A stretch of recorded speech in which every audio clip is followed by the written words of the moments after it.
Hello everybody, Razorblade Mango here, and this is A Way Out, developed by Hazelight. I always think Hazel whenever I look at the name of the studio. Hazelight Studios, and published by Electronic Arts. So, I think it would be a reasonable assumption that I would never purchase another EA game after how they just butchered Star Wars Battlefront 2 and tried to pimp out its audience to a disgusting new level that I would never ever want to buy a game from them ever again.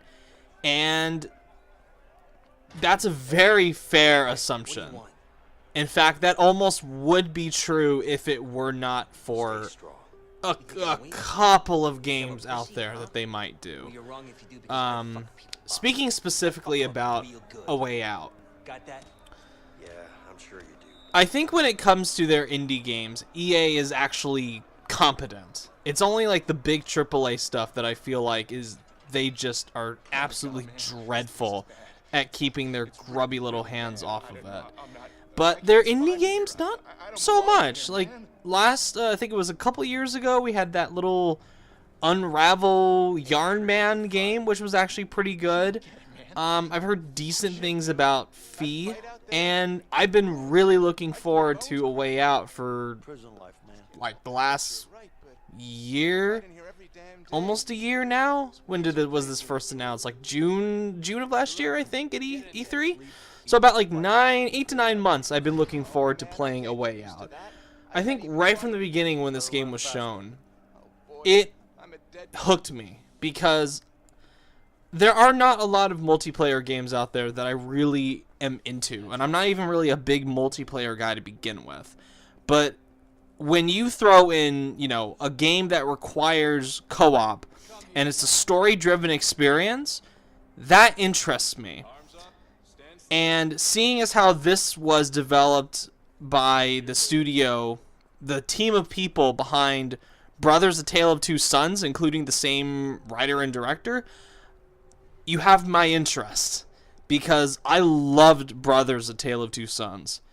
And I was really looking forward to whatever game they were going to do next, that team. And that ended up being A Way Out. And after these two games, Brothers and now A Way Out, I'm absolutely convinced that Joseph Fares, the guy that said fuck the Oscars at the Game Awards, is one of gaming's best visionaries. And when you see him in interviews, the guy is just so passionate that it's so infectious. Like, I love this guy. I love this guy's fire and drive. And he has such an overflowing personality of genuine passion and care for his games. And unlike somebody like Quantic Dream's David Cage, I think Fares actually has the talent to match this bravado, because his bravado would mean nothing if the game itself wasn't good.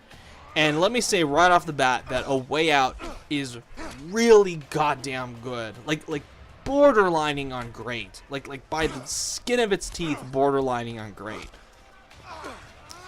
And part of that, I think, has to do with just the general conceit of the game, with the multiplayer itself. Because I think multiplayer, specifically co-op, is just the most boring buzzword used by these boring publishers to give their shallow, empty games this false sense, this fake sense of longevity. Games these days just can't come out and be like, oh, well,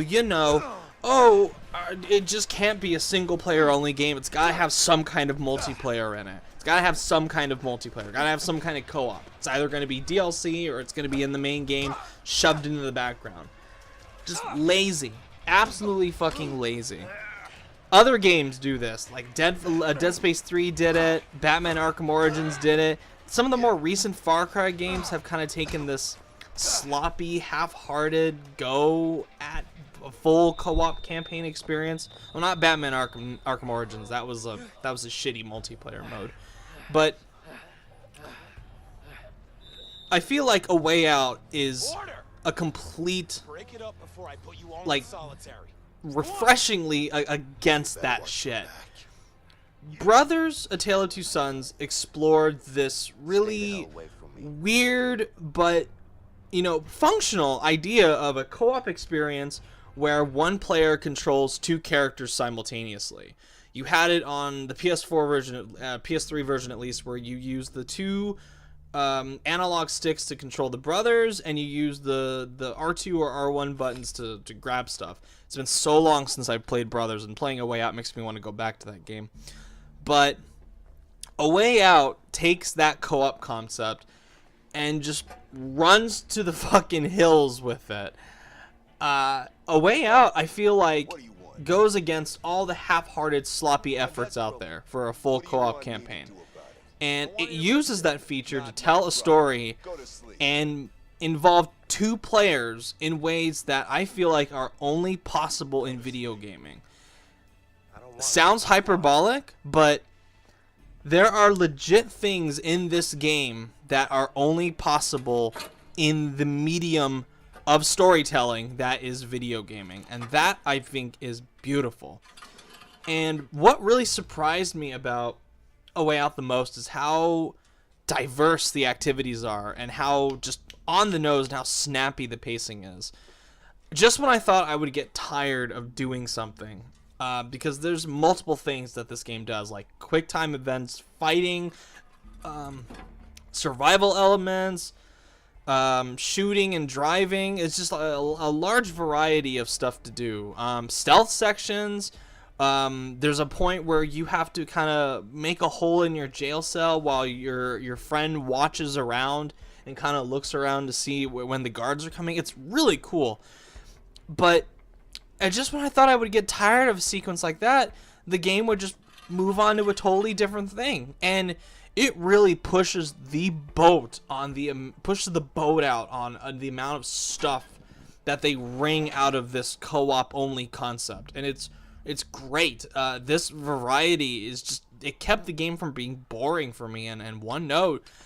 And even if it had ran the risk of this novelty of a required two-player experience wearing out really quickly, which it doesn't, I still think the pacing of it would have been admirable. And I also feel like A Way Out subverts a lot of the co-op dynamics that I found in ways that I found completely surprising and kind of invigorating, or reinvigorating to be more specific.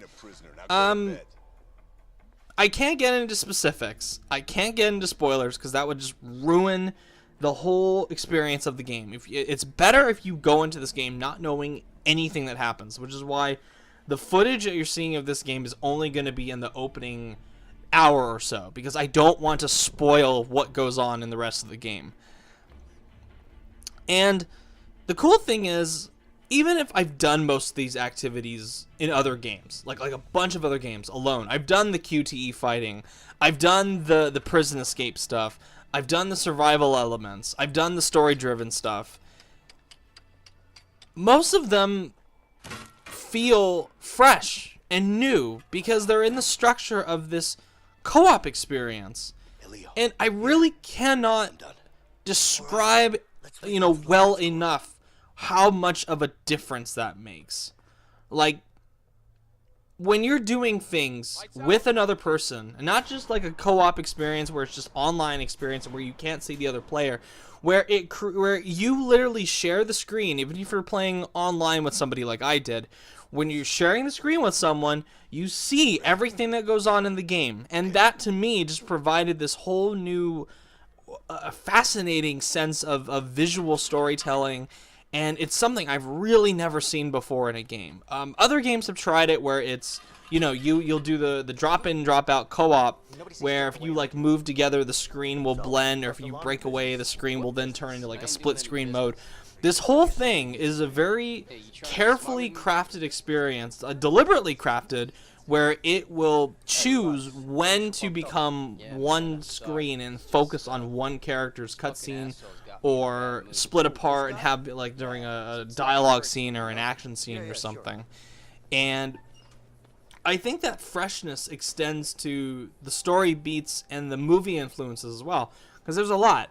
Just to name a few, there's sequences that play clear homage to things like Heat, Shawshank Redemption, Old Boy, but even if you've seen beats from those movies in other games before, they feel fresh in this. They add this layer of, they add these multiple layers of poignancy and joy to it, because you're sharing the experience with an actual human being that's either sitting next to you in this on the same couch, and it's not just this, you know, this kind of distancing experience where you play it and your character doesn't have a voice or anything because you want to be in the character. No, both the characters that you and your friend or loved one play as are fully fleshed out and have their own dialogue and voice acting and performances and everything.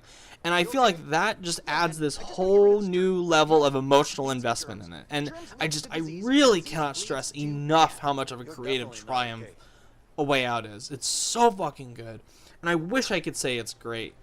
If I were to say anything negative about the game, it's that at times it can feel a little iffy in terms of writing and acting. Some of the characters have dialogue and voice acting that aren't great. I think the two leads are really good. I think Leo and Vincent, the actors behind them, give good performances. Some of the side characters are also good as well. Then you have a couple of them, like the big bad of the game, that really isn't given all that much to do. You know, like that's really deep or interesting. He's just kind of generic bad guy. You've got like some of the kid. There's like one kid in the game that's really not. It's a kid performance. Those aren't usually really great, but it's just like when you compare him to like some of the other actors like in the same scene, it just does not. It doesn't hold up as well when you're comparing it to some of the other performances. And some of the sequences I got a little tired of, some of them pushed to that point of being burned out on them, like particularly the quick time fighting, which I'm really tired of quick time fighting in games. But I feel like in this case there were a couple of situations where it was fine. Like in the beginning I thought it was fine, but it repeats that a little bit somewhere in the middle, and it just kind of it doesn't really. I need a laundry cart. It gets kind of old after a while, especially like with the pacing being kept up so well and the activities being so varied. It disappointed me at times when it resorted back to, oh, we gotta have another quick time fighting scene, and you just jam the square button or jam the triangle button to counter. It's like Batman Arkham System almost. Also, without going into spoilers, I think the ending is a little bit limited. A friend and I tested out the ending, and I don't want to get into spoilers. This is where it's really hard for me, but all I'll say is I wish the ending had... how do I put this without going into spoilers? Okay. Just skip for like 30 seconds maybe. I'll be done in 30 seconds. Let me get this over with. Alright. 1, 2, 3, go. Okay. So there are 2 endings to this game. And I wish there were more. Because in specific situations in the ending where I wish you could do actions differently. Where they had included options to where different things would happen if you didn't want to go through with what the game wanted you to.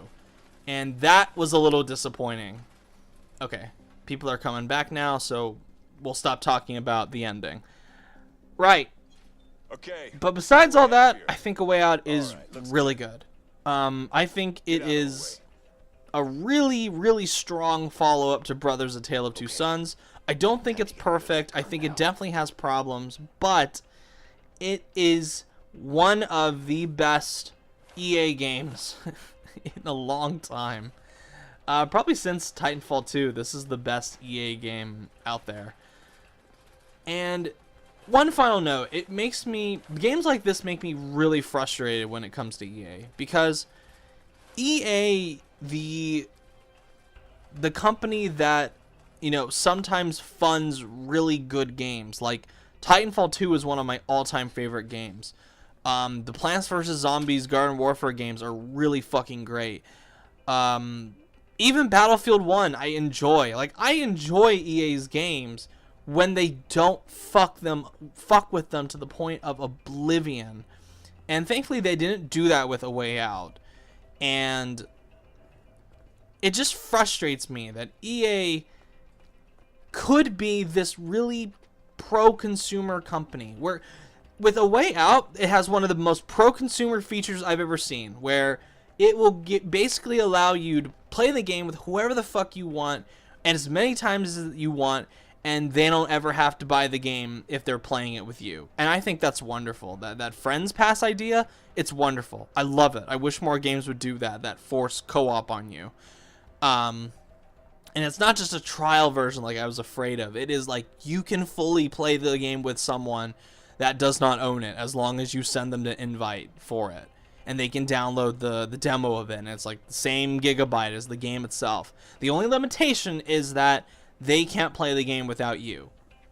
And that's fair. That's fair. But it's such a cool pro-consumer feature in an EA game. So they clearly can go for pro-consumer stuff when they want to. But they don't a lot of the time. Like 95% of the time, they don't.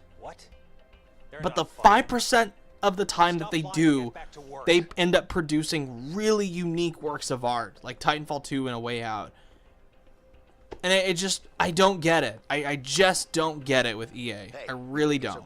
Because A Way Out is really good, and it could be the same with all their games, but they just don't. They don't want to bother. So fuck them.